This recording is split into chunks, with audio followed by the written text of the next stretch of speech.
আগামী ১৬ই মার্চ দিনাজপুর থেকে দেশব্যাপী খাল খনন কর্মসূচির উদ্বোধন করবেন প্রধানমন্ত্রী তারেক রহমান।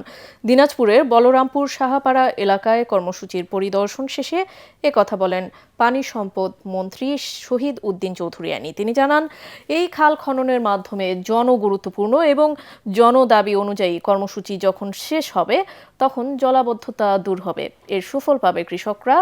খনন প্রক্রিয়ায় স্বচ্ছতায় মন্ত্রী বলেন, কোনোভাবেই দুর্নীতিকে প্রশ্রয় দেওয়া হবে না।